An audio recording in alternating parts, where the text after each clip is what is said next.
Donc là on monte des carpes qui ont plus d'1 kilo, la plupart elles tournent autour des 2 ou 3-4 kilos.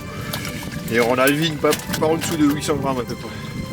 Là on veut vraiment faire un étang de pêche loisir, donc on veut des gros spécimens. Il faut que ça tire quand on enlève un peu la canne. Ça c'est armoire argentée. Avec le fibre, elle filtre l'eau et elle absorbe les micro-algues. Donc elle est complémentaire à la chinoise qu'on verra après. Parce que la vraie chinoise à écailles, elle est capable de manger même du roseau, enfin des racines, ainsi de suite.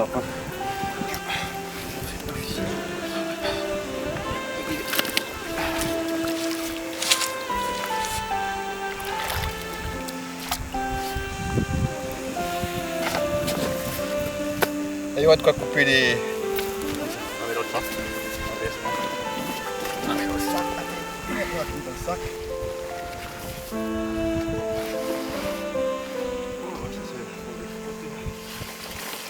Donc la petite là, elle a même pas 1 an.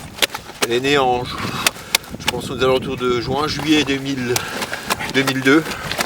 Une espèce d'élevage, donc sélectionnée à force par un choix de reproducteur depuis des siècles, hein, pour qu'on ait le minimum d'écailles.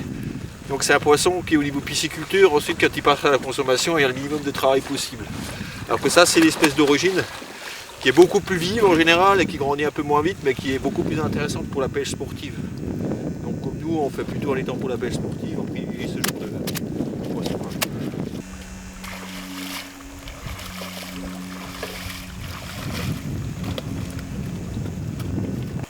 Elle doit avoir 4 étés ça déjà.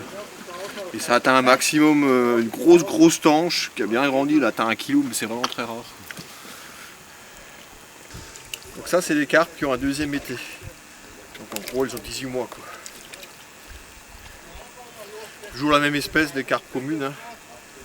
On a déjà vu en modèle plus petit et en modèle plus grand. Hein. Donc celles-là on va les remettre dans la carpière.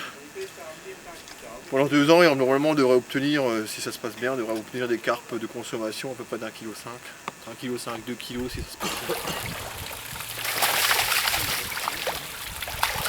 Si on n'avait pas les sacs, on n'arrivait quasiment même pas à les attraper.